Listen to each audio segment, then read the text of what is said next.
ओम शांति। तो चलिए एक कहानी और सुनते हैं। तो एक बार एक गांव में बहुत बरसात होने लगी और एक झोपड़ी में पति पत्नी आराम कर रहे थे। सडनली उनके दरवाजे पे खटखटाहट होती है। तो पत्नी दरवाज़ा खोलने जाती है। पति कहता है कि अगर कोई होगा तो उसे मना मत करना, इतनी बरसात में आश्रय लेने आया है तो हम उसे जगह दे देंगे। पत्नी कहती है यहाँ पे तो सिर्फ हम दो सोने के ही पर्याप्त है। उसने कहा तो क्या हुआ, हम बैठ जाएंगे, इस वक्त ज़रूरतमंद को मदद करना ज़रूरी है।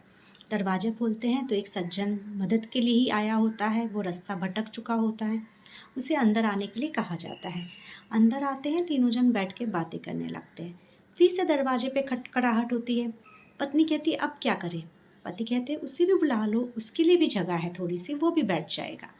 फिर वो व्यक्ति भी अंदर आता है और चारों बैठ जाते हैं आराम से। फिर खटखटाहट होती है। अब दो व्यक्ति होते हैं। तो पत्नी कहती है अब क्या करें। उसने कहा कोशिश करते ना, सब खड़े हो जाएंगे, इतनी बरसात में किसी को क्यों भेजे वापस, इस वक्त तो सबको संकट है। उस दोनों भी अंदर आ जाते हैं और सब खड़े हो जाते हैं और खड़े होकर भी सुख से शांति से बातें करने लगते हैं। अब खटखटाहट होती है तो पत्नी खोलती है, कुत्ता होता है। पत्नी कहती है ये तो कुत्ता है।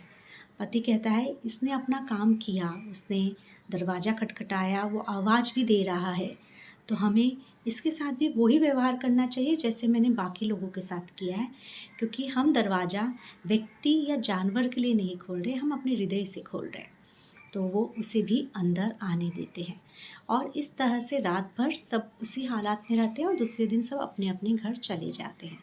तो कितनी छोटी सी बात है कि मदद हृदय से करनी चाहिए, कोशिश हृदय से करनी चाहिए। और जब हम हृदय से हमारे पास जितना भी है उसमें हम किसी की मदद करने की कोशिश करेंगे, हम देखेंगे कि उसमें ईश्वर अपना हाथ भी लगा देगा और आप सोच भी नहीं पाएंगे, बहुत सरलता से आप दूसरों की अपनी क्षमता के हिसाब से मदद कर पाएंगे। तो कभी भी किसी को मदद करने के लिए संकोच मत कीजिए। अगर आप मदद कर पाते हो तो वो बहुत सौभाग्य की बात है, क्योंकि बहुत कम ही लोग हैं जो संसार में मदद करने लायक है। और इसके लिए सबसे पहले बहुत ज़रूरी है कि हम खुद में कंटेंटमेंट फील करें, हम खुद में ग्रेटिट्यूड फील करें कि हमारे पास जो भी है वो भी पर्याप्त है। और हमेशा हम अपने हृदय को दूसरों की मदद के लिए खुला रखें और इस तरह से हम हमेशा अबंडेंस महसूस करेंगे। तो all the best, spread the kindness. और हम ये स्टोरी यहीं समाप्त करते हैं। ओम शांति।